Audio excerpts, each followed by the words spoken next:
Welcome to Plague Politics, and I'm your host, the Plague Doctor. CPAC, the Conservative Political Action Conference, is running this weekend in Orlando, Florida. And the event that everybody will be focusing on is former President Donald Trump's closing keynote speech on Sunday. Many thought that Trump's second impeachment, following the storming of the Capitol by his followers, that politically they would hamstring Trump, make him kind of like undesirable, an outsider. And in an earlier video, I warned that it would be very likely that that second impeachment would actually make him a martyr to his base of followers. And apparently, that's what has happened. Whilst the rift within the Republican Party seems to be widening, Trump's support amongst his Republican supporters, the voters, it's rock solid. Notably, for example, within the party, Mike Pence said, to be a strong candidate for the Republican presidential nominee in 2024, he turned down an invitation to be a speaker at CPAC, knowing that Trump would be there also. The Republican governor of Arkansas, Hutchinson, he stated that Trump shouldn't be able to define the culture of the Republican Party. And the staggering and astonishing reality is that nearly half of Republican voters would definitely leave the GOP if Trump was to create a new party. And a further 27% are undecided.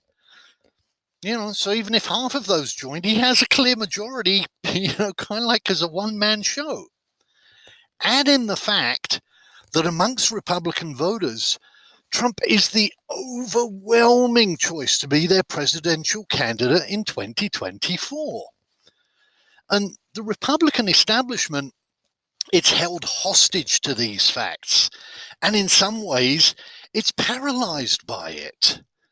2 days ago, in an interview with Sean Hannity on Fox News, Donald Trump Jr., he slammed Republicans who accepted the outcome of the Democratic election, calling for them to push back just as his father did.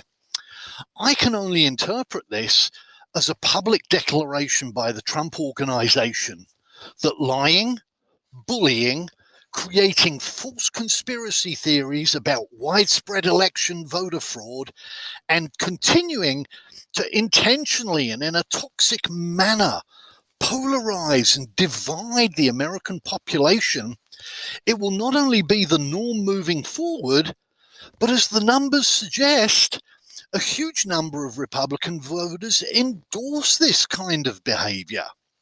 So, I expect former President Donald Trump in his closing speech to be loud and bombastic and to further his claims that the election was stolen from him and that he is the true winner of the 2020 presidential election, and he's the victim of the greatest witch hunt in political history ever that has been carried out by Marxists and Antifa and communists and far-left radicals.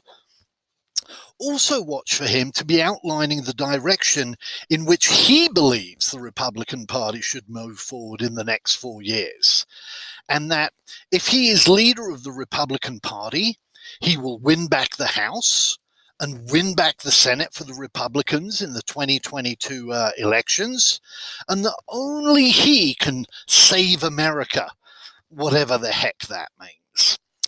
Also, expect more of his TV acting, such as kind of like basically the disgusting slobbering over the stars and stripes as he tries to convince his followers that he is the greatest patriot ever, and that his supporters are the only true American patriots. I'll leave you with a short quote from Voltaire. Anyone who has the power to make you believe absurdities has the power to make you commit injustices. Thank you.